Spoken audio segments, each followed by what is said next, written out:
시민이 언론의 인싸가 되는 그날까지 언론에서 시작합니다. 저는 오윤혜고요. 교수님 반갑습니다. 네, 안녕하세요. 네, 그리고 우리 네 분 모셨습니다. 네. 한 분씩 인사해 주시죠. 반갑습니다. 자, MBC부터. 네, 언론노조 MBC 본부장 이호찬입니다. 반갑습니다. 예, KBS 본부 비상대책위원장 강성원입니다. 언론노조 TBS 지부장 송지연입니다. 네, 저 YTN 지부장 고한석입니다. 네. 지난주에 사실 기대를 안 했었는데 10만 조회수 돌파했어요. 요즘 사실 오정TV도 10만 넘으면은 진짜 이거 잘 나왔다 생각하는데 네. 깨알 홍보를 아니 언론아싸에서 홍보됩니까? 그런데 언론아싸에서 그것도 풀타임으로 쇼츠도 아니고 네. 풀타임으로 10만 조회수가 나왔는데 댓글 몇 개를 소개해 드릴게요. 아주 좋은 방송이네요. 정보를 잘 얻을 수 있어서 좋았습니다. 언론에 몸담고 계시는 분들이 본심대로 소신껏 일하는 모습을 뵈니 기쁩니다. 그리고 저기서 외치는 저분들 짠합니다. 꼭 이기기를 간절히 기원합니다. 정말 댓글도 보니까 이렇게 많이 달리기 힘들거든요. 300개 넘는 댓글이 달렸습니다. 그래서 알고리즘이 도와준 건지 어쨌는지 이렇게 많은 조회수가 나온 건 다 여러분들 덕분이라고 생각하고 오늘도 거침없이 달려보도록 하겠습니다. 오늘은 정말 완전체가 모였죠. 큼티 한 주 동안 무슨 일이 있었는지 MBC부터 브리핑 시작해 주시죠. 네. 뭐 지난주부터 하여튼 계속해서 그 김건희 여사의 디올백이 화제가 됐는데 네. 저희 MBC 취재진이 그 디올백 관련해서 대통령실에 정보 공개 청구를 했습니다. 네. 그래서 어떤 내용을 물었냐면 그러니까 MBC가 지난달 말에 명품 가방이 국고로 귀속된 시점 그리고 국고로 귀속하게 된 이유 또 어디에서 보관 중인지에 대해서 이제 정보 공개 청구를 했는데 이제 지금 보시는 게 그 대통령실의 이제 비공개 통지서인데 거기에 이유로 든 것이 이 같은 질문에 대해서 국가안전보장, 국방, 통일, 외교관계 등에 관한 사항 공개될 경우 국가 중대이익, 현저히 해칠 우려 이렇게 네. 답이 왔어요. 그러면서 밑에 이 공공기관 정보공개에 관한 법률 4개 항목을 또 열거를 했는데 네. 그 내용이 국익침해, 그 다음에 재판이나 수사를 곤란하게 하거나 감사, 인사관리 등의 공정한 수행에 지장을 줄 수 있다. 또 사생활 비밀이나 자유를 침해할 우려가 있다. 이런 근거로 해서 이걸 비공개 결정을 내렸어요. 근데 저 이유 중에 이해가 잘 안 돼. 납득할 만한 건 뭐가 있을까요? 김건희 여사가 받은 그 명품 가방이 무슨 국가안전 보장에 관한 사항이고 네. 이게 공개되면 무슨 국가의 중대한 이익을 해칠 우려가 있다는 건지 저게 이해가 되기 위해서는 딱 단어 하나만 바꾸면 돼요. 국가 대신에 땡땡땡이 들어가면 되겠죠. 땡땡땡. 누군가의 이익이 여유로우시셨네. 아 그렇네. 그분의 뭐 자유와 사생활 침해. 그렇죠. 그러니까 주어만 바꾸면 저게 다 이해가 되는. 그때 무슨 김건희 여사를 국가라고 생각을 하는 건가요? 그렇죠. 너무 사랑이 넘쳐서. 네. 그러니까 이게 좀 어쨌든 공식적인 행위인데 네. 공문서에서 답을 하려고 하면 최소한의 좀 성의를 보여서 답을 해야 될 거 아니에요. 그러니까 어떻게 그 나름 노력한 거 아니에요? 이 이유 같은 것도 조항을 4개나 들어가지고 보낸 거 보면 많은 고민의 흔적이 느껴지긴 합니다. 납득은 하여튼, 힘들지만. 네, 대담 때부터 느끼지만 하여튼 국민들 너무 무시한다 이런 생각들이 많이 듭니다. 네. MBC 끝났습니까? 네, 끝났습니다. 좋습니다. TBS로 넘어가 보도록 하겠습니다. TBS 한 주 동안 무슨 일이 있었죠? 네, TBS 아시다시피 5월 말이면은 그 서울시 출자 출연 기간 해제를 앞두고 있지 않습니까? 그래서 이제 사측에서 그 민간 투자처를 찾는다. 이런 얘기가 나오고 있어요. 서울시 의회가 원하는 대로 그 시간표대로 흘러간다고 볼 수 있는데요. 네. 저희 구성원들의 생각은 다릅니다. 네, 저희 구성원들은 여전히 TBS 공영방송으로 남기를 원하기 때문에 지금 제1노조, 저희는 이제 제2노조거든요. 그 구성원들이 힘을 합쳐서 지금 탄원서를 지금 서울시와 서울시 의회에 제출할 탄원서를 모으고 있거든요. 네, 그런 작업을 하고 있고요. TBS를 공영방송으로 계속 유지시키고자 하는 거는 노조와 상관없이 지금 같은 마음입니다. 처음으로 저희가 1, 2노조가 힘을 합치는 상황이라서 좀 되게 고무적이다라는 말씀을 좀 드립니다. 그 민간 투자처를 찾는다는 게 민영화의 어떤 주체를 찾는다는 거예요? 아니면 투자할 다른 그러니까 그걸 되게 애매하게 지금 표현해서 오늘 보도자료가 나왔는데요. 그거에 대해서 저희 구성원들이 전혀 모르고 보도자료를 통해서 확인을 한 거거든요. 그래서 많은 조합원들이 그걸 물어봤어요. 어떤 상황이냐, 시간표는 어떻게 되는 거냐, 아니면 투자처를 찾는다는 게 자금을 네. 가져온다는 거냐, 아니면 팔 기업들을 찾는 거냐, 네, 이런 부분들에 대해서도 전혀 얘기가 되어 있지 않기 때문에 네. 근데 오늘 민영화를 하고 싶으면 할 수는 있어요. 그러니까요. 그걸 전혀 모르죠.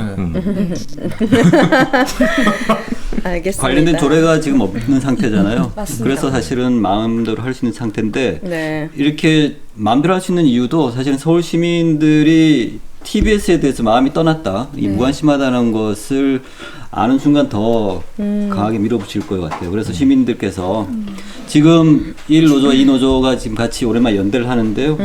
많은 지지 응원 좀 해주셨으면 좋겠습니다. 화환을 보내주셔도 좋을 것 같고 네. 네. 댓글 지지 뭐 이런 걸 해주시면 함부로 이렇게 밀어붙이지 못하지 않을까 싶어요. 네, 힘 주십시오. 어디 게시판 같은 데가 있나요?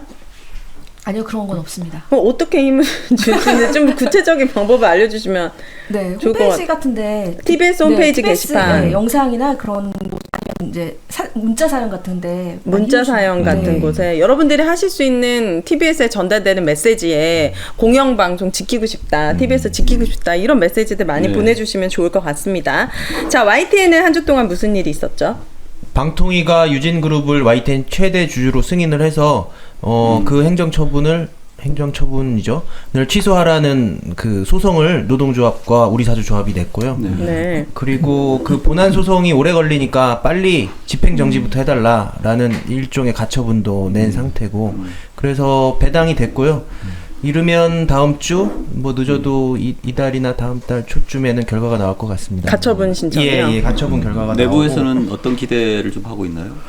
내부에서는 당연히 가처분이 인용이 돼서 원점으로 되돌려야 된다고 다들 기대를 하고 있고, 그래야 되죠. 사실 네. 이게 2인 체제 방통위에서 이루어진 의사 결정이라 그 자체로 위법하고, 의결도 없었고. 의결도 그리고 심사가 심사가 있었죠. 심사가. 그 2인이 의결을 한 거죠. 2인이 의결했고 심사를 해야 되는데 심사는 전혀 이루어지지 않았어요. 심사위원회를 다시 꾸려야 되는데 전혀 외부 꾸리지 심사위원이 않았고요. 꾸려지지가 않은 상태에서 네. 2인이 의결을 독자적으로 한 것입니다. 자문 받았다고 하는데 그 자문을 어떻게 받았는지, 유진그룹이 뭐 어떤 사업 계획서를 냈는지도 공개하지 않고 있어요, 방통위가. 네. 그래서 재판 과정에서 그 부분도 공개가 되면 저희가 유진이 잔금은 치렀다는 기사를 봤습니다. 잘하시네요. 잔금을 원래 10%를 계약금으로 낸 상태였고, 아마 오늘 잔금을 치른 것 같아요. 나머지 3,200억 원은 모두 완납했고, 그래서 잔금을 치르자마자 유진그룹이 뭐라 했냐면, YTN 이사들을 이렇게 바꾸겠다라고 통보를 해왔어요. 그래서 6명, 사내이사, 사외이사 합쳐서 6명을 바꾸겠다고 했는데, 그 중에서 사내이사는 사실상 사장을 지명한 거나 마찬가지라고 해석이 되거든요. 네. 그래서 사장으로 지명된 사람이 김백이라는 사람인데. 김백이요. 김백. 외자입니다. 아, 김백이요? 네, 일당백 할 때 김백. 김백. 네. 예. 이분이 어떤 사람인데요? 다 알아요? 나 빼고. 잘 몰라요. 네. 그분이 잘 모르시죠. 그게 여기 나오고 있어요. 얼굴을 많이 봤네, 또 주로. 부역자예요? 2017년도에 그 언론노조가 그 언론장악 부역자 명단 공개했는데 거기에 이제 당당히 얼굴을 올립니다. 삿대질하고 있는 얼굴 보니까 기억이 저분이 나네요. 김백 씨고. 아마 상무였나 그랬죠. 네. 그 YTN 6명 해직 사퇴 때 인사위원이었어요. 후배들 자르라고 한 사람이고, 저랑도 악연이 있는데, 그래서 선배들이 잘리고 나서 제가 주말 근무하다가 네. 벽에다가 복직시키라고 붙여놨거든요.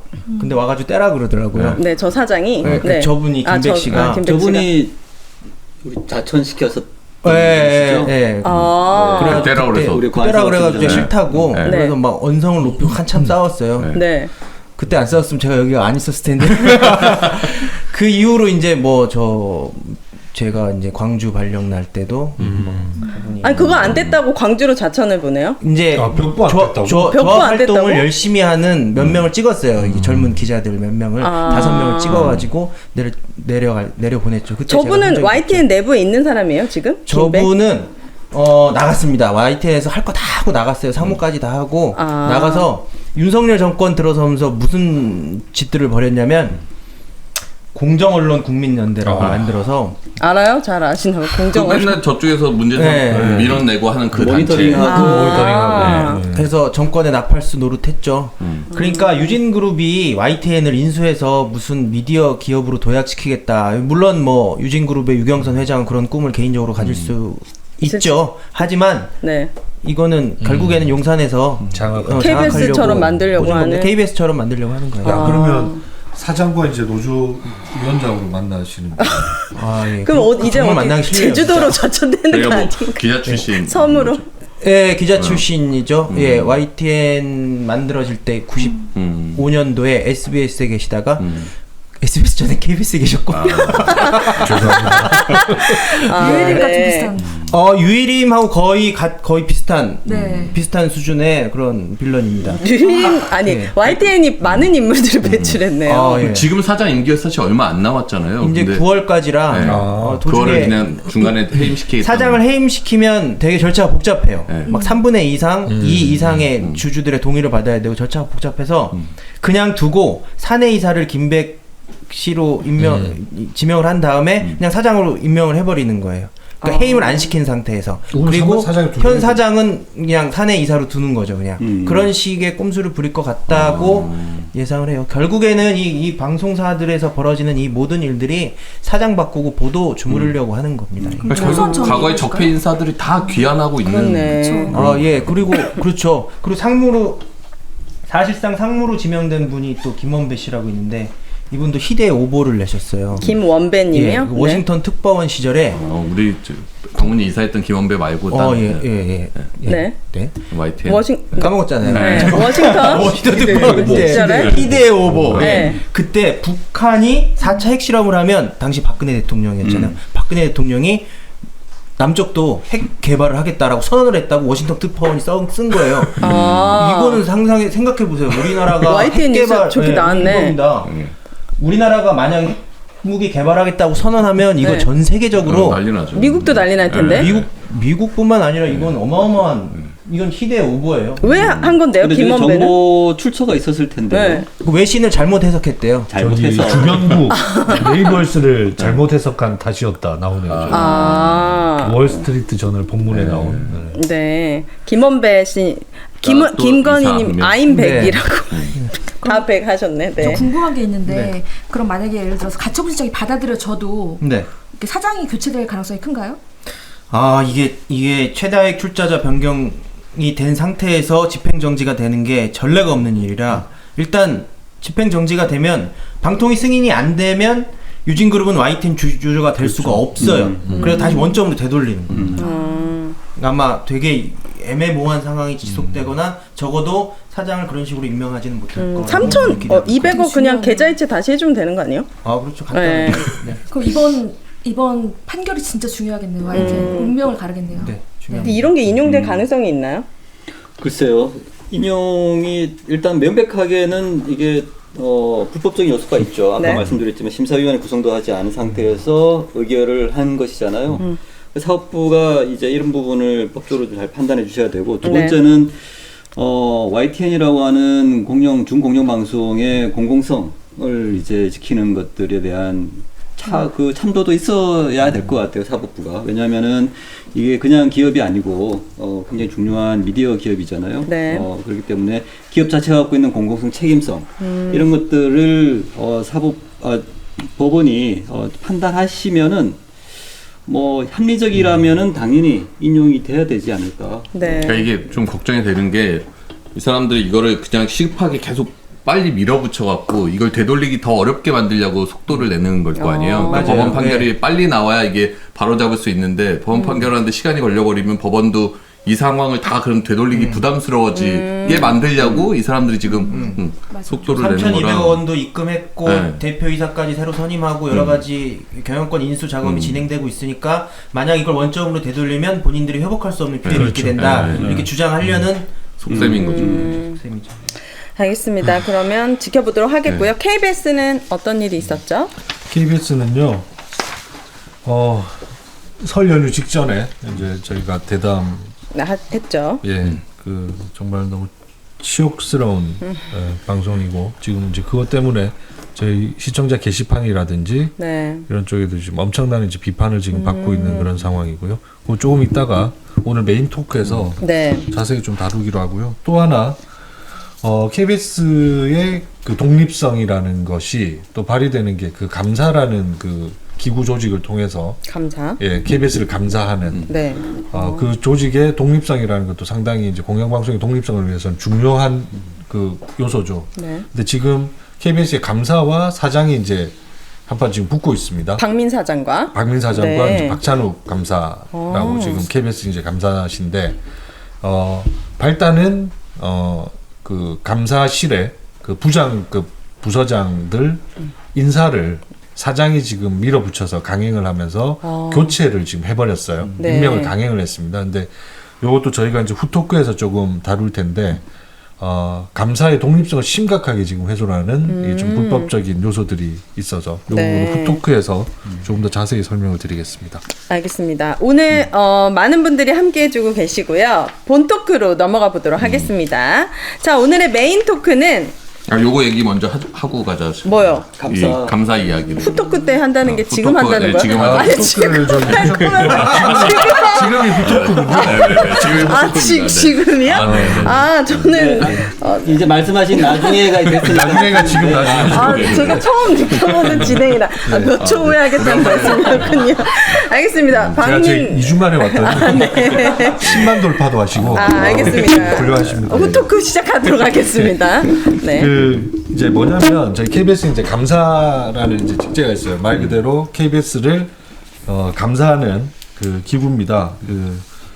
아까 제가 잠깐 말씀드린 것처럼 이 감사실에서 이제 실무진을 이끄는 이제 부서장들 3명에 대해서 지금 설 연휴 직전에 대답 나간 그날 저기 임명을 강행을 해요. 사장이. 네. 근데 그 전에 한 2-3개월 전으로 거슬러 올라가서 내용이 물밑에서는 이 감사와 그 인사권자인 어쨌든 간에 사장 간에 이 인사를 하려고 했고 사장은 감사는 나의 독립성이라는 것들이 온전히 보존되기 때문에 네. 이거 받을 수 없다 해서 이게 물밑에서는 뭐 법적인 뭐 이 다툼의 여지 뭐 이런 것들을 서로 다투고 하는 것들이 좀 있었어요. 근데 이게 사장이 그냥 이제 임명을 강행을 해버린 거죠. 임명을 강행을 하면서 수면 위로 이제 완전히 올라와 버린 것이고 원래 감사 동의를 받아서 인사하는 거 아니에요?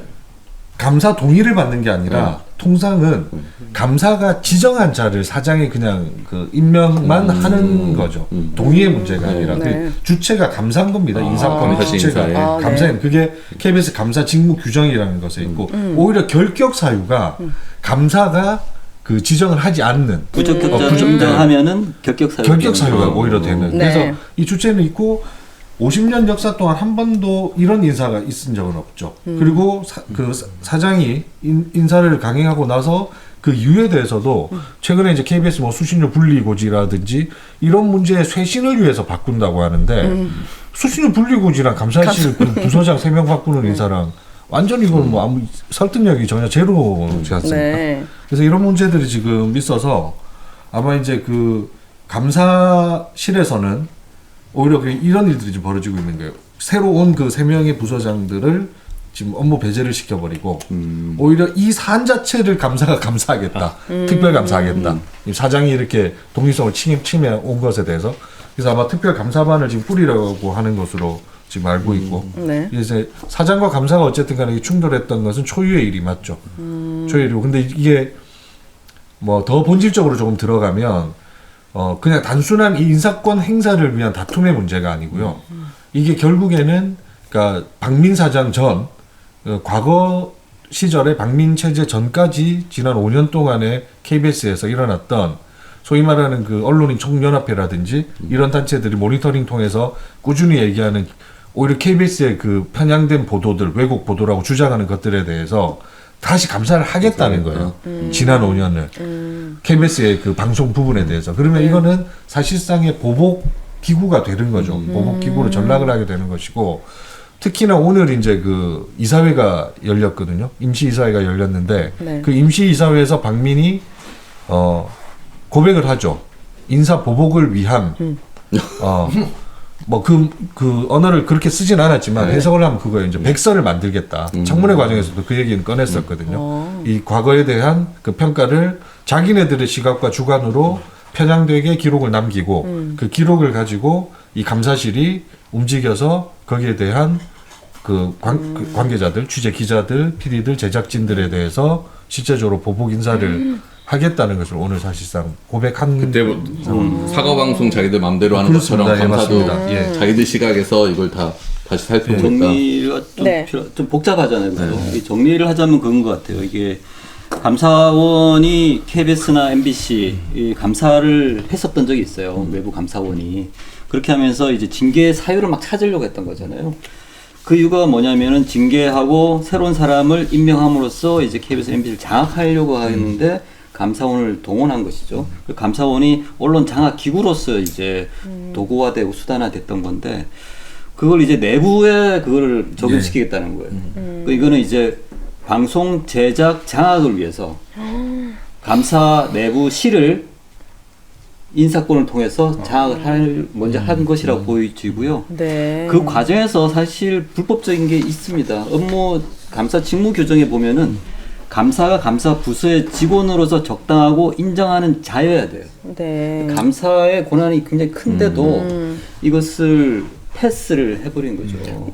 지금도 충분히 장악했다고 생각이 드는데 이걸로 만족을 안 하는 거군요. 기록을 남기고 또 보복을 하고. 그렇죠. 아. 네, 감사는 자기가 임명한 사람이 아니라 이전에부터 있던 감사인데 네. 감사는 이렇게 함부로 자르고 이러기가 어려운 그렇군요. 직책이거든요. 그러니까 이렇게 부서장을 자기 마음대로 갈아치우면서 이제 KBS에서 사장은 막 정권이 바뀌면서 현재 지배 구조에서 이렇게 바뀌고 한 적은 있었지만 네. 감사가 그 임기를 다 채우지 못한 경우는 없었어요. 그만큼 감사의 독립성이라는 게 중요하고 온전히 이게 좀 보존이 되어 왔던 것인데 실제로 이제 이번에도 그 감사 임기가 이제 12월까지거든요. 그 KBS 사장 보궐 임기도 12월까지고.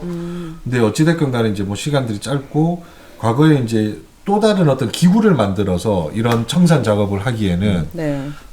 조금 더 디테일하게는 뭐 과반 노조의 동의가 필요하고 좀 복잡한 것들이 있어요. 그러다 보니까 아마 현 지금 박민 체제가 이런 것들을 청산을 하긴 해야 하는데 네. 이런 것들이 힘들고 하다 보니까 빨리 감사실을 이런 식으로라도 장악을 해서 그 청산 작업을 하겠다는 의도로밖에 지금 인사권을 마무리하지 못하는 것 중에 하나가 이제 임명 동의서가 있거든요. 국장. 근데 그게 아무리 무기력화 시키려고 하더라도 어쨌든 굉장히 신경 쓸 것 같아요. 네. 박민 쪽 입장에서 봤을 때는.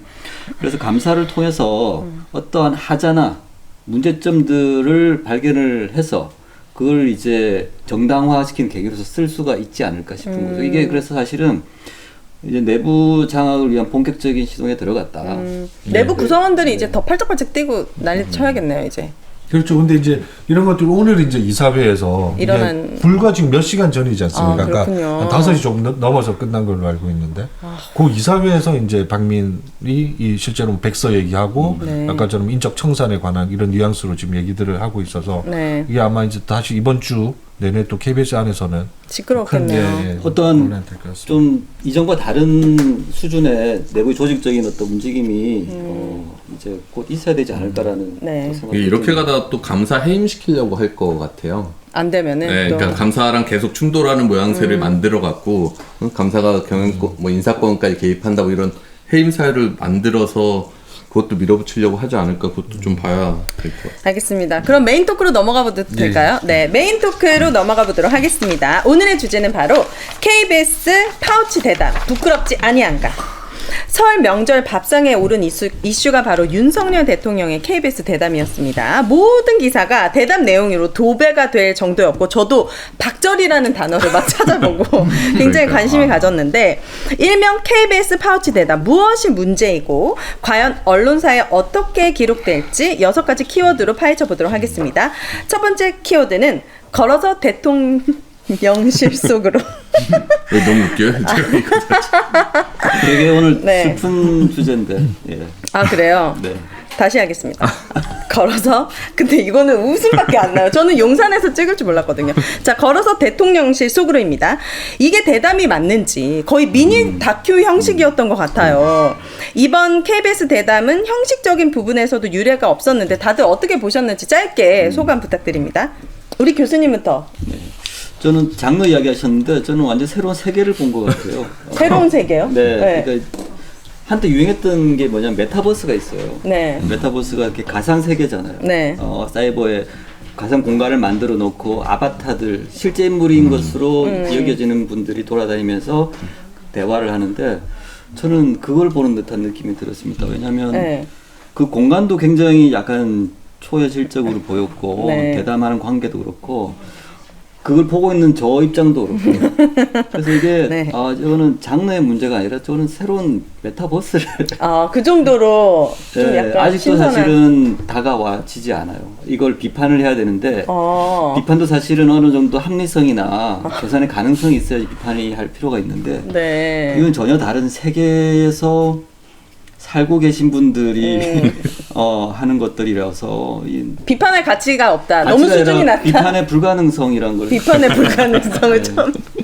이게 지난주 언론화사 끝나고 했던 거잖아요. 그 언론화사 맞아요. 라이브 끝나고 이제 집에 네. 가서 이걸 실시간으로 보는데 정말 설마 뭐가 나오겠지. 네. 뭐 앞에 뭐 이렇더라도 설마 뒤에 가면 뭐 좀 더 날카로운 질문이 나오겠지. 네. 그러다 그냥 끝나버렸어요. 그게 예고편 기억하실지 모르겠는데 대통령실에서 이 녹화를 했지 않습니까? 네. 기례적으로 이 녹화를 얼마나 이걸 또 뜯어 고치고 하려고 했는지 네. 녹화하고 3일을 지나서 그쵸. 방송을 했단 말이죠. 이런 경우도 되게 이례적인 거예요. 그쵸. 방송 중에. 근데 대통령실에서는 뭐 그때 저기 명품백이라든지 여러 가지 이제 국민들이 궁금해하실 만한 것들을 다 담아냈다 이렇게 광고했잖아요. 네.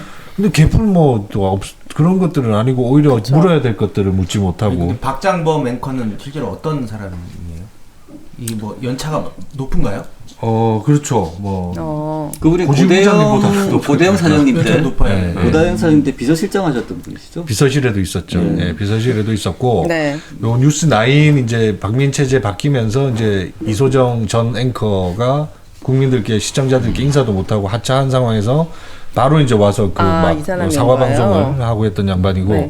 그 전에도 의료진단 앵커를 했었습니다. 그게 전 정권에서 앵커 한 거잖아요. 전 체제, 그러니까 네. 전 사장 네. 체제 때도 의료진단에서 이제 앵커를 했는데 혹시 자료화면 준비되어 있나요?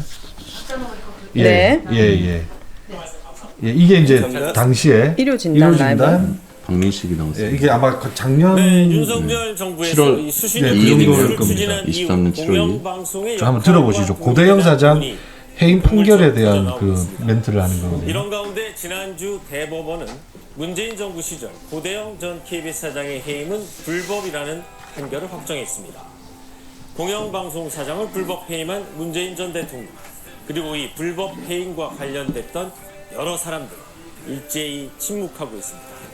이 대법원 판결을 겸허히 수용하고 반성한다는 의미인지 아니면 판결을 인정할 수 없다는 항의의 표시인지 이 침묵의 커튼 뒤에 숨은 이들의 생각이 궁금합니다. 일요 진단 라이브 여기서 마칩니다. 시청해주셔서 고맙습니다. 멘트가 나가고 나서 상당히 내부에서도 이제 비판이 많이 나왔었죠. 나올 수밖에 네. 없는 멘트지 않습니까? 네. 왜냐하면 저 잘 들어보면 그냥 뭐 멘트 한 것처럼 들리지만 현 정권은 선, 전 정권은 악프레임을 딱 만든 거지 않습니까? 문재인 정권이 네. 불법 해임한 고대영 전 사장. 근데 그 고대영 전 사장 해임이 뭐 법적 판결 이전에 이미 그 당시에 그 내부 구성원들뿐만 아니라 그 촛불으로 시작됐던 그 시민들에 의해서 사형 선고 받은 사람이에요. 공영방송을 고대영. 망친 뭐 김장겸 그렇죠. 뭐 다 똑같은 것들이지 근데 않습니까? 법원이 해임이 무효라고 한 게 결국에는 해임할 정도까지는 그렇죠, 아니다. 그렇죠. 그거지. 그게 이 사람이 강규형이- 무죄고 예, 완전 맞습니다. 순수하게 예. 훌륭한 사람이다. 이게 그건 아니잖아요. 아니죠. 예. 의혹이 몇 가지 있었어요. 이분이 고대영 전 사장님께서 그 국정원 금품 수수 의혹도 있었고 그럼요. 예. 그리고 KBS 민주당 도청 의혹도 관련된 어떤 의혹도 있었고 네. 그 KBS 파업에 대한 책임 이런 것들도 있었기 때문에 말씀하신 대로 어떤 죄가 없다는 게 아니라 이런 죄 때문에 과도하게 해임까지 하는 것은 무리였다라는 게 사실은 이 정도면 해임 사유 아니에요? 뭐저 얼마나 더 개인적인 잘못- 입장에서는 좀 그렇긴 한데 어쨌든 사법부 판단이 그렇게 했기 때문에 죄가 네. 없다는 건 아니거든요. 근데 저렇게 얘기하는 사람이 김희철 사장 해임되고 막 방통위가 막무가내로 밀어붙일 때는 아무 얘기 안 하는 거 아니에요? 그렇죠. 예. 이분 저는 이제 기억나는 게 이런 멘트를 한 게 있어요. 박장범 전 앵커가 그때 이제 KBS 고대영 사장에 대해서 국정감사에 대해서 나온 적이 있어요. 고대영 사장님께서. 그리고 네. 뭐 KBS 구성원들 정말 화가 많이 나셨죠. 이러한 의혹에 대해서 제대로 답변을 못 하시고 뭐 KBS 어떤 파업에 대해서 책임에 대해서도 이렇게 묵묵부답하시니까 그 국정감사장이 약간 난리가 났었어요. 네. 근데 그때 이제 이 박장범 앵커가 어떤 말을 했냐면은 네. 얘들 그 KBS 기자들 얘들이 깽판 쳐도 여론 괜찮아. 여론 괜찮아 이런 말을 그런 적이 있어요. 그러니까 이게 확실하게 아까 말씀하신 것처럼 내부 구성원에서 내 편 적을 이렇게 확 나눈 상태에서 이 KBS를 인식하고 있는 것 같아요. 윤석열 대통령이 총애할 만하네요. 같이 대담을 할 만한 자격이 충분하신 분이었네요. 이분이. 저는 KBS의 이 약속 대담이 네. 의미하는 바가 굉장히 크다고 생각하는데요. 본질적으로 좀 들여다봐야 될 것 같은데 네. 10년 앞두고 10년이고 그다음에 2년차 대통령 대담에서 녹화로 진행되는 것도 유례없고요. 그다음에 그것도 뭐 3일 동안 편집을 했다는 건데 이것도 굉장히 저는 굉장히 불쾌하고 또 하나는 윤석열 정권이 왜 이동건 앞세워가지고 박민 사장을 내세워서 왜 KBS를 때려잡았는지 분명하게 보여준 게 이 대담이라고 생각합니다. 네, 자기들이 가지고 있던 그 모든 의혹들을 이런 식으로 딱 미화시켜주는 거를 국민들이 어떻게 볼까 저는 네. 좀 너무 아니, 아무리 궁금했어요. 그래도 그 백을 파우치라고 하는 거는 이게 이 지록이마라는 말이 딱 맞는 거 아니에요? 그것과 관련해서 시청자들의 또 항의 댓글이 쇄도했습니다. 잠시 댓글을 좀 소개해 드려 보도록 하겠습니다.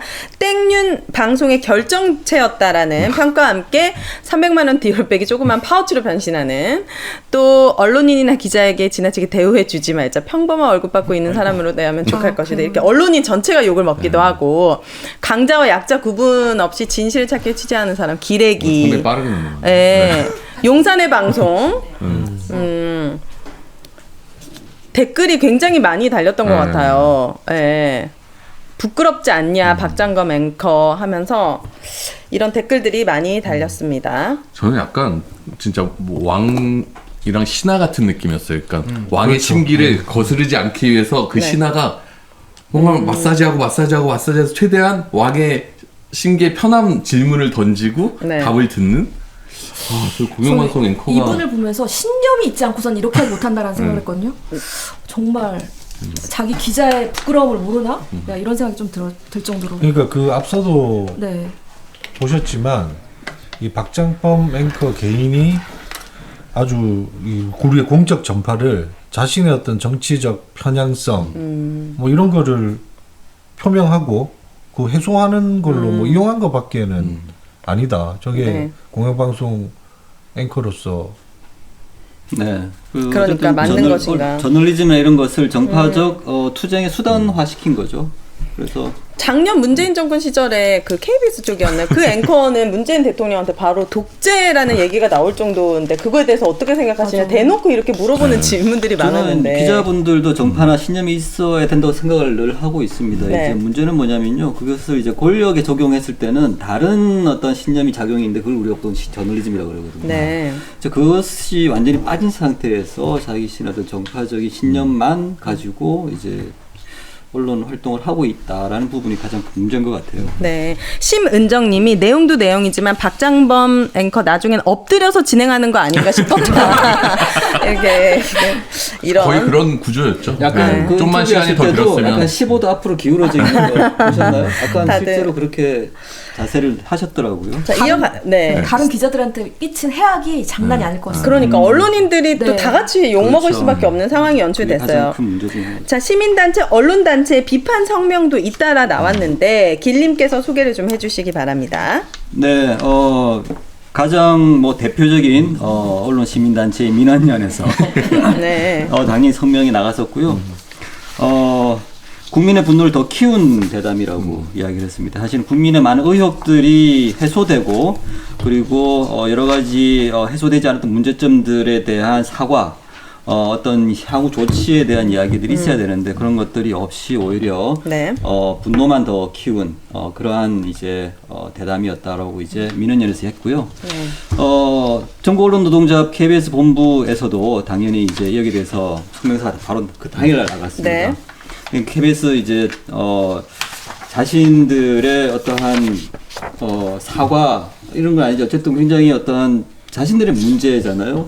그래서 굉장히 낙담을 하셨던 것 같아요. 그러면서 이제 성명서를 내셨는데 왜 이 부끄러움에 목쓴 공영방송과 국민을 위해 자신의 자리에서 맡은 바 소임을 다하는 KBS 구성원들의 몫인가라고 큰 한탄을 네. 하는 성명서도 차라리 용산 발표했습니다. 포차를 찍지 그랬나. 라가 제목이었습니다. 네. 자, 이게 네. 원래대로라면 이렇게 대담을 하면 이제 실제 영상이 있을 거 아니에요. 풀 버전이 대통령실은 뭐 각본 없이 했다라고 주장을 하잖아요. 근데 보통 언론사에 있으면 이 풀 버전이 있기 때문에 풀 버전을 보면 사실 내용을 파악할 수 있을 텐데 이게 지금 외주 PD가 했다는 거잖아요. 그래서 그렇죠. 풀 버전이 KBS 내 보관이 돼서 구성원들 같이 공유할 수 있나가 아닐 것 같아요. 그러니까. 아카이브에 들어와 있는 거 아니에요? 그 총 녹화 분량이? 그게 이제 말씀하신 대로 저기 외주 제작으로 이게 진행이 된 부분이어서 지금 이제 방송이 된 부분은 당연히 남아 있죠. 이거는 뭐 인터넷으로 됐는데 사실상 이제 더 문제는 그 방송 온에어 되기 전까지 편집본 자체가 사실 어떤 검수 과정을 누구에게 전해졌는지는 확인할 수 있는 방법이 없지 않습니까? 만에 하나 뭐 정말 저기 용산을 한번 거쳐 왔다 갔는지 아닌지 뭐 이게 진짜 사장이 이걸 한번 보고 무슨 뭐 언지를 줬는지 안 줬는지 근데 이런 부분들을 좀 더 저희가 좀 파악을 해보고 더 좀 파봐야 될 문제인 것 같고요. 네. 저는 이거 가장 뭐 역사상 치욕적이라는 부분 네. 그 세 가지 측면에서 좀 말씀드리고 싶어요. 첫째는 그 사실 과거에 뭐 MB 주례 연설을 하는 것만으로도 이 내부가 엄청나게 이렇게 분노했었고 외부에도 이런 비판들을 가했고 한데 이건 무슨 사실 용비어천가를 넘어서 그냥 저널리즘을 헌납한 거잖아요. 네. 거의 뭐 포기한 것이고 헌납한 부분에서 치욕적인 것이고 또 하나 이게 저희 사실 구성원들이라고는 이제 박민의 간택을 받은 그 CP와 뭐 아주 그 소수에서 사실상 외주 그러니까 KBS PD들은 사실상 여기에 인을 하지 않았던 거예요. 누구도 하고 싶지 않죠. 그만큼 이 치욕적인 것을 알고 있었음에도 이걸 밀어붙인 거. 그리고 그 이후에 또 경영진들이라는 작자들이 보여주는 행태가 시청률 뭐 9점 몇 프로 찍었다는 하면서 자화자찬을 하고 뭘 잘못했는지 무엇이 잘못인지 어떤 지점에서 시청자들이 비판하고 있는지를 인식을 못하고 있는 그게 정말로 좀 다 세 가지 측면에서 정말 치욕스러운 거죠. 궁금한 게 그러면 KBS의 그 구성원들이 봤을 거잖아요. 보면서 어떤 느낌으로 봤을지 또 어떤 반응이었을지 되게 궁금하거든요. 그게 외부에 지금 저희들과 크게 다르지 않죠. 내부 구성원들이. 더 크게 자괴감이 드셨겠죠. 그럼요. 네. 저는 자. 그 김건희 여사에 대한 그 궁금하잖아요. 근데 이제 앞에 다른 질문 쭉 하다가 이제 김건희 여사로 넘어갈 때 이제 개식용 금지법을 앞에 굳이 걸쳐갖고 네. 그 영상 찍을 때부터 앞에서부터 김건희 사진이 하나씩 나오기 시작하잖아요. 정말 이 치밀하게 연출해서 뭔가 이 왕의 심기를 건드리지 않기 위한 이 작업들이 좀 사흘날 편지. 처음에 아까 우리 최 교수님이 새로운 세계라고 말씀하셨잖아요. 네. 그게 맞아요. 왜냐하면 그 대부분의 내부 구성원들이 일단 우리 테크니컬한 측면에서도 되게 구리다. 구리다. 색감이나 이런 게 KBS의 영상과 앵글이 아니에요. 저거는. 네. 그리고 자리 배치라든지 아까 말씀하신 막 이런 것들 굉장히 좁아 보이던데 저런 조그마한 거 테이블에. 자체가 네. KBS의 문법이 아닌 거예요. 저거는. 네. 근데 KBS의 타이틀을 달고 나갔죠. 달고 나갔죠. 그리고 또 하나 공교로운 게 그 엔딩 크레딧에 그 연출자가 없어. 뭐가 없다고요? 그래요? 연출자가 근데 이제 없어요? 저도 그걸 조금 더 알아봤더니 뭐 저희 몇몇 프로그램에서는 또 뭐 그렇게 없이도 엔딩 한다? 크레딧 없이도 그냥 제작 KBS 이런 게 있어서 제작 책임자 이름이 빠졌다는. 단적으로 이렇게 그것만 딱 해서 뭐 문제다 얘기하기는 조금 그런 게 그거 만든 있지만 외주사가 어딘지 모르는 상태. 외주사는 알죠. 외주사는 저는 알아요. 알죠. 연출 근데 이름을 그게 이제 가지고? 그 엔딩 크레딧의 기록으로 남아 있지는 않고 근데 통상 이제 몇몇 다른 프로그램들도 정규 프로그램 중에도 그런 게 있대요. 제작 KBS로만 그냥 나가는 게 있고. 근데 이제 자꾸 그러면 전 정권의 문재인 대통령과의 담화가 이제 회자되지 않습니까? 근데 그때는 생방송이었고 뒷편에 이제 조금 VCR물이 붙으면서 그 엔딩 크레딧이라든지 이런 것들이 그때는 또 다 남아 있어요. 굳이 또 비교를 하자면 뭐 이런 것들도 좀. 저는 궁금한 게 이 파우치 아이디어는 앵커한테 나온 겁니까? 대통령실에서 준 겁니까? 그거 진짜 그걸 이거 나한테 저한테 되게 여쭤보고. 신박한 파악할 수 아이디어라고 있으면, 생각하는데 몰라요? 되게 그게- 정제된 단어잖아요. 예, 그리고 새로운 대통령실에서 만약에 줬으면 네. 그 이제 신보도 지침이 되는 것이고요. 네. 박장범 앵커가 스스로 그렇게 했어도 대통령실에서 신보도 계속 지침인 파우치라고 거죠. 주장한 거 아니에요? 그 전에 아닌가? 이 처음 파우치, 등장한 이 거예요, 이게? 파우치는 이번에 특히 이슈가 돼서 저는 처음 그렇죠. 네, 예, 들었던 것 같아가지고 제가 파우치라는 거를 기사 검색을 했어요. 근데 나오던가요? 이 이전에 네. 파우치라는 단어는 이와 관련해서 거의 안 나와요. 아. 그래서 이게 그래서 굉장히 궁금했어요. 아니 그러니까 용산에서 지침을 줬다면 정말 진짜 큰 문제고 그걸 스스로 박정범 알아서. 앵커가 그렇게 용어를 맞서지. 선택을 했다 하더라도 그건 문제인 거죠. 자기 검열을 하고 오히려 그런 것들을 사실을 왜곡시키려고 네. 스스로 그렇게 만든 거잖아요. 슬픈 거죠. 이게 명품백이냐 파우치냐로 우리가 아웅다웅 하고 있다는 것 자체가. 그러니까요. 그럼 파우치도 파우치인데 조그마한 뭐 이런 거 굳이 붙여갖고 또 놓고 갔다가 저는 최악인 것 같고요. 앞으로 이런 상황은 지력 위마라고 부르지 말고 지력 위파 뭐 이런. 재미없는 얘기 한번 고민해 보시고 아니 거기 영상 보고 어떻게 그게 놓고 간 거예요? 그냥 대통령 그 김건희 여사한테 선물을 한다라고 얘기하고 네. 그러고 받은 건데 이걸 마치 조그만 거 그냥 쓱 놓고 간 것처럼 이렇게 표현 하나하나가 표현한 아주- 거 자체가 네, 매정하게 못 끄는 게 문제다. 이런 단어들이 이런 말이 오히려 많은 국민들의 분노를 더 낳게 했던 것 같습니다.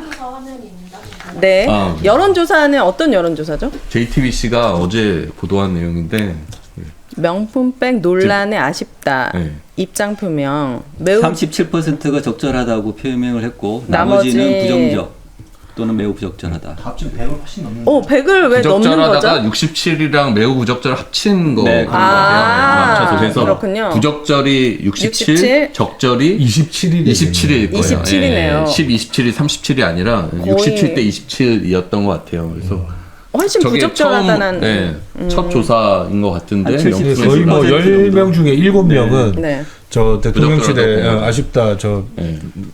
설명이 이제 부적절하다고 보시는 거죠. 네. 그리고 명품백 논란 해소 방안에 대해서 많은 분들이 검찰과 경찰 수사를 해야 된다. 그리고 김 여사가 직접 사과를 해야 된다. 요게 이제 54% 정도 됐고 대응 필요 없다. 이제 부속실 설치, 사과 등 추가 입장 표명에 대한 의견들도 있었습니다. 자세한 내용은 여론조사 심의 그거 맞나? 여론조사 심의. 네, 참고해 보시면 좋을 것 같습니다. 자, 키워드 두 번째에서는 짧게 언급하고 넘어가도록 하겠습니다. 자, 방금도 얘기했다시피 매정하지 못한 것이 문제다고 할 만큼 시원하게 사과나 입장 표명이 없었습니다. 이거에 관련돼서 많은 분들이 또 분노를 하셨는데 보수 언론들조차도 이런 모습에 아쉽다, 몰카 공작이었다고 또 언급을 했었거든요. 그렇다면 윤석열 대통령은 왜 이런 논란이 있을 때마다 절대로 사과를 하지 않는 걸까요? 각자 사과값이 요새 많이 올라가지고. YTN이 많이 힘들다 보니까 지금 정신줄을 저는 많이, 김백 예. 대표이사 때문에 지금. 김백 네. 사과를 왜 못하는 거라고 생각하세요? 사과를 하면 잘못을 인정하게 되기 때문일까요? 아니면은 어떤 전 총선과 연결되어 있다고 생각해요. 사과하는 순간 뭐 물꼬를 틀 것 같으니까. 근데 이것은 이 대통령 임기가 시작된 이후부터 계속 지속된 거잖아요. 네. 전 솔직히 말씀드리면 네. 유감 표명은 할 줄 알았어요. 그러니까 전체적인 모든 뭐 여러 가지를 다 언급하면서 이런 논란을 일으켜서 죄송하다, 유감이다는 표명할 줄 알았거든요. 네. 근데 세상에나 전혀 정말 매정하지 못한 것이 너무 놀랐습니다. 적절하지 못한. 네. 아니 근데 이분들이 진심으로 미안하지 않은 거죠. 사과를 전혀 잘못했다고 생각을 안 하는 거예요. 그러니까 본인 양심에 충실한 거죠. 양심적 사과 거부. 네. 그러니까 얼마나 고심했겠어요. 용어를 대통령실 입장에서도 김건희에 대해서 김건희 여사의 그 명품백에 대해서 처음 언급하는 거니까 그 최선 자기들 다했다 하는 게 아쉽다. 라는 거죠. 근데 이건 아쉬울 게 아니라 죄송합니다 해야 될 사안인데. 사과는 사실은 거의 한 적이 없죠. 다른 큰 사건에서도 그렇죠. 그럼요. 이태원 네. 참사도 그렇고요. 오송 참사도 그렇고 최상병 참사도 그렇고요. 어떤 그 시민들의 어떤 사망에 대해서도 어떤 네. 책임 있는 사과를 한 적이 없는 것 같아요. 저는 이제 이게 단순히 공감의 능력이 없다라고 이렇게 해버리면은 굉장히 그거는 감정이고 인간적인 차원에서의 비판인 것 같고 그렇게 해서는 안 된다 생각이 들고요. 네. 정치적인 판단으로 이 부분을 해석해야 된다 생각합니다. 왜냐하면 결국은 이 부분을 정치적으로 해결해야 되거든요. 사과를 하지 않는 이유는 그것이 책임에서 인정하는 어떤 첫 단계이기 때문에 하지 않는 것이다. 라고 보는 게 오히려 더 합리적이지 않을까 싶어요. 네, 알겠습니다. 키워드 3번으로 넘어가 보도록 하겠습니다. 키워드 3번은 결코 묻지 않는 것들, 아는 것들. 정말 정작 물어야 될 이야기는 박장법 앵커가 물어보지 않았습니다. 앞에서도 얘기했지만 개 식용 얘기는 나왔는데 이태원 참사 이야기는 없었습니다. 고발 사주, 사법농단 다 풀어줬죠. 박정훈 대통령실 개입 의혹이라든지 홍범도 흉상 철거 굉장히 많은 국민들이 분노하고 관심이 높은 사안에 대해서는 궁금하지 않아서일까요? 왜 질문하지 않았을까요? 저는 이 디올백도 네. 이 명품백도 저는 처음에 앵커가 뭐라고 그랬냐면 이 영상을 본 국민들의 첫 번째 의아한 점은 대통령 부인 신부인 상태에서 어떻게 이제 몰카로 촬영이 됐을까 이거였어요. 그래서 저는 첫 번째 의아한 점이라고 해서 이것도 말이 안 되지만 두 번째 의아한 점, 세 번째 의아한 점이 나올 줄 알았어요. 네. 없어요? 근데 첫 번째로 끝났어요. 그냥 경호 얘기만 하고 끝났어요. 그러니까 경호 얘기에서 그런 몰카 들고 들어간 게 이상하다고 하면 다음에 그 명품백 받은 거 어떻게 생각하고 명품백 어떻게 처리됐으며 왜 받았으며 네. 이거에 대해 대통령 어떻게 생각하는 이런 거에 대한 추가 질문 그다음에 이거에 대해서 뭐 김영란법 위반 논란 뭐 이런 것도 여러 가지가 있잖아요. 이걸 국고로 귀속시키는 게 맞냐 틀리냐. 네. 최소한 그런 질문이 한두 개라도 있어야 되는데. 제가 매우 동의하는 게 그 쭉 보시면 패턴이 그러니까 저희가 이렇게 컨버세이션이라는 게 질문을 던지면 대답을 하고 그럼 거기에 다시 꼬리를 물고 질문이 그쵸. 가고 네. 이게 맥락이 이제 흘러가는 그쵸, 거지 그쵸. 않습니까? 네. 근데 이번 거는 QA로 끝나는 거예요. 그러니까 이게 상당히 기획된 것이고 그렇죠. 연출이고 조작이고. 근데 만약에 뭐 고발 사주니 뭐 사법농단 무죄 이번에 저기 박정훈 대령건 뭐 우리 이태원 참사 이런 정권이 부담스러운 이런 질문들을 던졌으면 네. 방심위가 편향성 질문을 했다고 시기를 아 진짜 그렇겠다. 그렇게 하는 게 맞죠 논리적으로. 맞아요. 아니, 그러니까 이 앵커가 되게 웃긴 게 예를 들어 뭐 한동훈 위원장과의 관계에 대해서도 있었잖아요 질문이. 그럼 뭐 사퇴를 요구했니 많이 앞에 이런 이제 논란이 됐던 사안을 얘기해요. 그러면 실제 사퇴 요구를 했냐 이렇게 물어야 되잖아요. 네. 뭐 이런 논란이 있는데 한동훈 위원장은 잘하고 있는 것 같습니까? 이런 식의 질문이에요. 잘하고 있습니다. 그렇군요. 그리고 한일 관계에 대해서 이제 뭐 찬성하는 사람도 있고 반대하는 사람도 있잖아요. 그럼 한일 관계에 대한 뭐 논란이 있는데 뭐 기존의 정치인들은 국민 감정을 생각해서 뭐 제대로 다루지 못했다. 뭐 그러면 이거에 대해서 물어봐야 되잖아. 네. 그럼 기시다 총리와는 뭐 호흡이 잘 맞냐? 잘 맞는 파트너라고 보세요? 한중 관계 막 얘기하더니 끝에는 시진핑이 그래서 방한할 가능성이 있습니까? 이런 식으로 질문. 그러니까 논란이 될 부분에 대해서 핵심적으로 묻는 게 아니라 논란이 될 거 자기가 그냥 물타기를 해주고 대통령이 답하기 편한 질문으로 녹화를 할 수밖에 가버리는. 없었겠네요. 이걸 생방으로 했으면 큰일 났겠네요. 그래서 엄청나게 진짜 그러니까 고민했구나. 애초에 이 대담이 기획됐던 게 뭐 국민과 대화를 하거나 궁금증을 해소해주거나 그러기 위해서 만든 게 아니에요. 그냥 네. 윤석열 대통령의 심기를 편안하게 해드리려고 네. 그리고 뭐 하나 했다 10년에 이거 하려고 만든 대담이기 때문에 그런 궁금증 해소를 기대한다는 것 자체가 네. 무리죠. 대담이 원래 대화도 그렇고 A와 B 간에 왔다 갔다 하는 거잖아요. 네. 이건 A와 A 다시 간에 그냥 왔다 갔다 하는 거예요. 그러니까 어떻게 보면 동일인인 거예요. 앞에 있는 분이 기자가 아니라 그냥 윤석열의 어떠한 거울 이미지가 앉아서 네. 서로 이렇게 대화한 것이라고 보시면 돼요. 윤석열과 윤석열이 대화한 네. 네. 듣고 싶은 부분에 대한 질문. 저는 박상범 기자 앞으로 이 장면이 미친 듯이 회자될 것 같아요. 10년, 20년 뒤까지.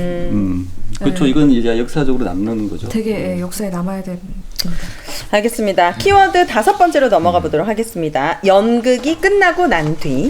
이번 KBS 대담이 끝난 후에 KBS 사측이 보인 태도도 굉장한 논란거리가 되고 있는데요. 먼저 언론아싸에서 가장 먼저 폭로한 내용이죠. 대통령이 출연한 KBS 대담 외주 PD가 제작했다.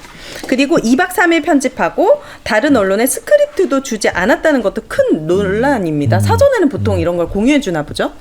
그렇죠. 아니 뭐 어찌됐건 간에 국민과의 소통이라는 그 목적을 가지고 뭐 대통령이 뭐 나와서 대담을 할 수도 있고 네. 할 수 있죠. 근데 이거는 아예 처음부터 너무 막 베일에만 쌓여져 있었잖아요. 그리고 그 용산 대통령실에서 생방송도 아니고 녹화를 하고 아까도 제가 말씀드렸지만 그리고 나서 사흘 정도의 텀을 두고 또 온에어를 시키는 과정에서는 네. 얼마나 많은 그 개입이 발생할 수 있는 여지들이 생기는 거지 않습니까? 그 시간 자체가 사흘이라는 시간 그쵸? 동안. 네. 그래서 그 자체가 뭐 사실 그 문제가 되는 것이고 그 아까도 제가 말씀드렸는데 저는 개인적으로 이 초점을 봤더니 약간 좀 삐뚤어졌어. 그게 뭐가요? 아마 그 프롬프트를 놨지 않았을까. 근데 그냥 제 사견입니다만은. 네. 그러니까 아예 질문들이라는 패턴도 질문을 이어가지 못하고 Q&A로 끝나버리고 그냥 뭐 깔아주는 그 해명에만 좀 네. 치중하고 가는 것들 이런 것들이 종합적으로 봤을 때는 그냥 뭐 그 기획된 거죠. 기획된 것이고 그게 이제 외주 제작이라는 것을 통해서 가면서 네. 사실 이제 외주 제작이라는 게 그런 거잖아요. 그 CP가 이제 한 명이 있고 그 외주 제작에서 하면 외주라는 건 사실상 주문 생산과 같은 거지 않습니까? 그쵸. 일종의 그 요구하는 그쵸. 대로 돈 만들어 주는 와야 대로 되는 만들어주는 것인데 거죠. 예. 거기에 뭐 제작의 자율성, 뭐 우리 뭐 저널리즘의 원칙 이런 것들이 과연 담겼을까요? 그렇지 않다고 봅니다 저는. 네. 뭐 외주 PD별로 뭐 다를 수 있겠죠. 어떤 독립 PD들이 독립성 갖고 하는 분들도 계시겠지만 이 지금 구조는 그렇죠. 그런 구조가 아니었던 이번 것 구조에서는 같고. 네. 문재인 대통령 때도 스크립트 없었어요. 그러니까 저는 이거 찾아보려고 풀 워딩을 대통령의 워딩을 보려고 해도 KBS 사이트에서는 안 보이더라고요. 그러니까 보통 풀 영상이 있으면서 대통령 워딩을 쭉 정리해서 보통 요새 라디오 불리나요? 프로도 그렇고 스크립트들을 만드는데 전문 보기 뭐 이런 류가 없더라고요 이거는. 네. YTM 무슨 얘기하려고 했죠? 근데 보통 이게 이런 대통령 대담 같은 경우는 KBS랑 하지만 KBS가 언론사들을 대표해서 그렇죠. 대리하는 맞아요. 거잖아요. 그래서 예전 기억을 되돌려 보면 청와대나 이런데 출입 기자들이 질문을 주면 그 중에서 취합해서 질문을 선정해서 하기도 하고 했거든요. 근데 이런 거 전혀 없었잖아요. 네.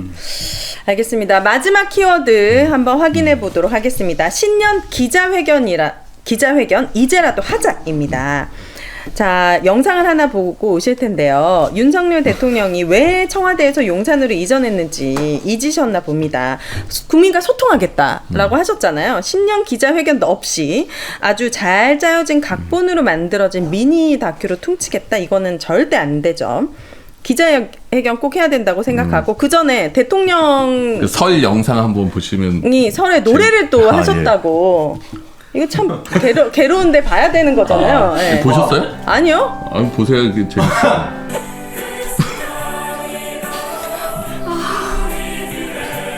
대통령이 저 변인섭 씨의 노래에 되게 꽂히셨다고 했었는데 저분들은 다 용산 직원들이. 대통령실 아, 진짜요? 충당원이래요. 그리고 중간중간 이제 비서관들 보이고 저게 소통인가요? 아 진짜 보기 싫. 근데 저 앞에 갑자기 애들이 대통령실 안에서 뭐 축구 공놀이를 하고 있어요. 뭐 그럼 대통령이 가갖고 막 이렇게 뭐 얘기하는 것도 나오고. 몸을 좌우로 흔드는 거는 이제 리듬을 뭘까요? 아, 정말. 아니 저 풀 영상을 한번 네. 유튜브에서 찾아들 보시면 정말 재밌어요. 왜 보라고 하는 대통령이 거죠? 뭔가 소통할 네. 국민들에게 설 영상을 만든 거니까 한번 네. 볼 필요는 있어요. 보고 나면 이 대통령실의 어떤 기획 수준이라는 게 정말 이 정도밖에 안 되나. 정말. 저 지금 영상을 이제 아마 그 KTV에서 제작을 한 걸로 네. 알고 있습니다. 알고 있고 이제 저게 배포가 됐죠. 어찌된 그 간에 현 정부가 이제 홍보의 수단으로 이제 좀 사용을 세금 하면서 들여가지고 만든 거죠? 각 언론사에 네. 이제 배포를 해서 주로 이제 과거에도 뭐 정권에서 이제 설날 되면 이렇게 메시지는 뭐 조금의 아이디어 같은 걸 가면서 네. 만들긴 해요, 영상물을. 그러면 그런 것들을 이제 보도가 될 때 인용 보도를 하죠. 이런 것들이 있어서 뭐 이런 것들이 담겼다. 뭐 거기 비판도 들어갈 수 있고 한 건데 좀 이실직고를 좀 먼저 하자면 네. KBS에서 저걸 통으로 틀어버렸어. 아, 언제요? 설 영상이니까. KTV는 국영 방송이지 않습니까? 네. 국정 홍보를 위한 방송 목적을 가진 방송사의 제작물을 어떤 뭐 우리가 다시 재가공한 게 아니라 그대로 그냥 오내주고 KBS? 그게 국영 방송이죠. 어디에 어떻게 튼 거예요, 저거를? 보통 이제 저희 뭐 스팟 내듯이 네. 스팟으로 갑자기 저 나오는- 3분 예, 얼마짜리가 예. 풀로 나갔어요? 언제요? 예? 언제요? 그 나왔어요. 아 진짜요? 아, 진짜 그래서 기습적으로 봐야 되는 저 거였군요. 조합이 상당히 강하게 사측에 그 회선할 수 있는데 이게 무슨 미친 짓이냐. 그렇게 해서 뭐 그 후에 몇 번 더 잡혀있던 게 저희의 뭐 항의 때문인지는 모르겠으나 어찌됐건 그럼 이제 KBS 보다 추가적으로 갑자기 나가요. 대통령이 나와서 노래를 하는 이 영상이 나오는 거예요? 밑도 끝도 없이 갑자기? 아니, 저 노래는 뒷부분이고 앞에 이 어색하게 저 노래까지 연결되는 부분이 있어요. 그거 한번 보면 풀 영상을 한번 보세요. 완전히 어색한 연출이에요. 그러니까 이게 이 대남이랑 되게 비슷한 느낌의 소통 방식이 보여요. 그래서 박민사님은 아마 저걸 우리가 했어야 되는데 약간 빼앗겼다 선수를 이렇게 생각하실 수도 있어요. 그래서 풀 영상이라도 틀자. 자, 그럼 기자분들은 어떻습니까? 신년 기자회견. 이렇게 미니 다큐로 퉁치고 넘어갈 수는 없는 거잖아요. 기자들끼리는 기자회견이라도 하자, 뭐 이렇게 힘을 모아서 목소리를 내겠다, 뭐 이런 계획이라도 있습니까? 어떻습니까? 대통령이 만약 권력이 원하지 않는 언론을 피해요. 그러면 언론은 질문을 어떻게 할 수 있나요? 기자들은? 작가들은 어떻게 할 수 있나? 아 기자. 기자들은 뭐 네. 어떻게든 뭐 대통령실을 통하든 근데 사실 대통령한테 직접 질문할 수 있는 기회가 있어야죠. 그리고 윤석열 대통령 처음에 취임했을 때만 해도 그렇죠. 그 네. 연수원에서 뭐 기자들 있는 천막에 찾아와서 뭐 앞으로 김치찌개 끓여주면서 이렇게 소통도 많이 하겠다 그러고 처음에 용산으로 옮기면서 도어 스태핑 하면서 소통 많이 하겠다는 걸 자기의 어떤 컨셉처럼 네, 얘기했잖아요. 자랑했던 사람 네. 아니에요. 근데 신년 기자회견을 이렇게 계속 미루면서 뭐 이게 막 논란이 되니까 무슨 뭐 보도국장들이랑 뭐 간담회를 하니 많이 뭐 이런 기사도 나왔다가 또 다시 들어가고 막 이런 것 같은데 네. 자기가 당당하면 기자들한테 다양한 국민의 목소리 원래 기자들의 목소리가 국민의 목소리를 대신해서 묻는다라고 자기가 얘기하면서 충분히 듣겠다 이런 얘기를 했었거든요. 제가 기억하기로 안 지키고 있는 거죠. 네. 윤석열 후보 시절에 문재인 대통령이 소통 안 했다는 걸로 그렇죠. 국민의힘이 엄청 얘기- 비판했어요. 엄청 비판하면서 청와대에 있어서 그렇다. 그리고 용산 나오겠다라고 하고 분명히 기억하고 있거든요. 네. 심하면 너무 심해요. 2년 자기가 한 동안. 말을 왜, 지키지 않는 걸까요? 문재인 대통령 초반에 신년 기자회견이라도 몇 번 했죠. 근데 그쵸. 지금 당선된 지 아직 얼마 되지도 않았는데 그냥 소통을 끊어버리는 거잖아요. 네. 소통을 기대한다는 것 자체가 말이 안 되는 거예요. 지금 이 윤석열 대통령한테 이분은 그냥 거기 자리가 너무 만족스러운 것 같아요. 거기서 편안히 잘 계시고 네. 관심이 없어요. 소통할 의지도 없고 그럼 대담 이런 식으로 합니까? 네. 두려워하는 걸까요? 아니면은 피하는 걸까요? 뭘 아니면은 전 무시하는 거라고 무시하는 생각해요. 거. 국민 무시. 그래도 상관없다. 네, 두렵지 않은 것 같아요. 네. 그럼 두렵게 만들어줘야죠. 언론아싸를 통해서 언론 장악이 얼마나 위험한지, 그리고 총선을 통해서 국민들이 얼마나 화가 나 있는지 많은 분들이 보여주실 거라고 생각이 듭니다. 굉장히 중요하니까요, 총선이.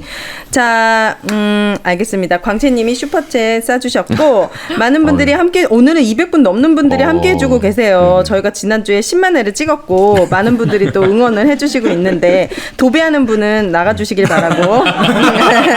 도배는 옳지가 않습니다. 그리고 이제 저희 출연자분들도 여기 이제 실시간 채팅에 김권휘님이 계신데, 이분이 예. 정말 궁금하다. 언론 종사자일까? 정말 내부에 관심도 많고 언론에 너무 관심이 많은 것 많이 같아가지고. 알고 계시는 것 같아요. 네, 김건희님 어떤 분인지 본인 자기소개? 소개를 좀 많은 분들이 궁금해하고 있습니다. 항상 응원 너무너무 감사드리고. 네, 감사합니다. 한 주가 지날수록 더 이렇게 뭐 이렇게 해소되는 것이 아니라 안 좋은 이슈들이 많이 쌓이는 것 같아요. 그러니까 진짜 무감해지고 네. 이렇게 되는 것 같은데 이런 걸 경계해야겠죠, 교수님? 무감해지면 맞습니다. 안 되잖아요. 네. 사실 그게 가장 위험한 단계일 것 같고요. 그 전에 저희가 이렇게 사실 이런 KBS 대담을 보면서 조롱을 많이 하잖아요. 저는 조롱에 그쳐서는 안 되고요. 네. 지금 이제 이런 인터뷰를 제가 본 적이 있어요. 지금 뭐 방송심의위원회 탁동삼 디지털 성범죄 심의국 팀장이라고 계세요. 이분이 뭐요? 탁동삼이요? 네, 성함이 좀 특이하신데 상 받으신 분 아니에요? 탁동. 네. 이분이 이제 처음으로 이제 네. 그 방심위의 문제점을 공개적으로 제기를 해서 사실 많은 팀장님. 네, 지금 뭐 좌천을 이렇게 이제 받으셨는데 이런 인터뷰를 했어요. 운이 좋았던 것 같다는 말을 했어요. 좌천당하고 탄압받는 와중에 그 이유는 이제 자신의 신념하고 실천이 동일하게 만들어준 계기가 되었다는 거죠. 이분이. 이제 김준희 노조위원장도 비슷한 말을 했는데요. 저는 이번 사태를 아주 조금 자부심을 느끼게 해줬다, 이 사건이. 이런 말을 또 했습니다. 저는 이 말씀들을 보면은 지금 우리 언론이 해야 될 거는 질문은 이제 기본적으로 무기인 동시에 조직적인 어떤 움직임들이 이제는 필요하지 않을까. 그래서 이 시기가 우리가 운이 좋았다. 그리고 자부심을 느끼는 계기였다. 라고 좀 삶을 쉬었으면 좋겠다 생각이 좀 들었습니다. 그래서 저는 조롱에 지금 거쳐서는 안 된다고 생각을 해요. 네. 알겠습니다. 자, 언론화세 이제 마무리할 시간이고요. 방심위, 표적심의, 시민이 감시하는 운동을 민원연과 참여연대가 직접 방심위 회의 현장에서 벌이고 있다고요? 자료화면 우리 네, 저도 처음 들었는데 방심위, 표적, 편파, 심의, 감시, 시민 방청단을 모집합니다. 2월 19일까지 모집하고 있고 지금 화면으로 나가고 있는 것처럼 민원연 홈페이지에서 신청해 주신다고 신청하면 된다고 합니다. 많은 관심 부탁드립니다. 여기에 지금 한 10여 명 벌써 이렇게 지원을 하셨는데요. 네. 더 많은 시민들이 지원을 해주시면 좋겠습니다. 그리고 지금 방심위 류일임 위원장께서 네. 많은 방청단이 올 것에 대해서 약간 좀 우려를 표명하고 있으시다라고 하는 제 생각을 좀 말씀드리고요. 네. 지금 여기 220분이 넘게 계시니까 여기 반만 100분만 이렇게 함께 하셔도 정말 네네네. 누구요? 류일임 네네. 방통위께서 방심위원장. 방심위원장이 많이 긴장하지 않을까. 김건희 선생님 만나 뵀으면 좋겠습니다. 네, 김건희 선생님도 기다립니다. 2월 국민들이 19일까지. 뭔가 관심 갖고 있다는 걸 본인들이 좀 알아야 약간 맞습니다. 부담을 네. 가질 수 있잖아요. 좋습니다. 민원연 홈페이지에 신청해 주시면 되고 YTN 와주라는 계속 되고 있습니까? 조금 떨어졌던데. 네, 주가가 많이 떨어지고 있어가지고 네. 이제 사시기가 더 편하실 겁니다. 지금이 약간 네, 매수 시점인 지금이 거죠? 일부러 돈 벌 생각을 하시는 건 아니에요. 저는 딱 지켜보고 있거든요. 네. YTN도 다음 주에는 더 새로운 소식 기대하도록 하겠습니다. 오늘 랩은 진심으로 감사드리고, 아까, 새로 들어오신 김타원님께서 처음 들어왔는데 유익하다 해주시고, 많은 분들이, 언론화세에 대한, 그래도 계속하니까. 계속하니까. 그래도 이제 새로운 분들이 많이 오시는 것 같아요. 그래서 많은 관심 부탁드립니다. 언론이 바로 서야지. 우리 국민들이 바로 서지 맞습니다. 않겠습니까? 네. 이렇게 언론이 바로 섰을 때 정말 네 분이 발로 뛰어가지고 약자들과 정말 진실을 위해서 발로 뛰어주시기를 제가 명령합니다. 알겠습니다. 네, 네 분 오늘 진심으로 감사합니다. 여러분 감사합니다. 감사합니다.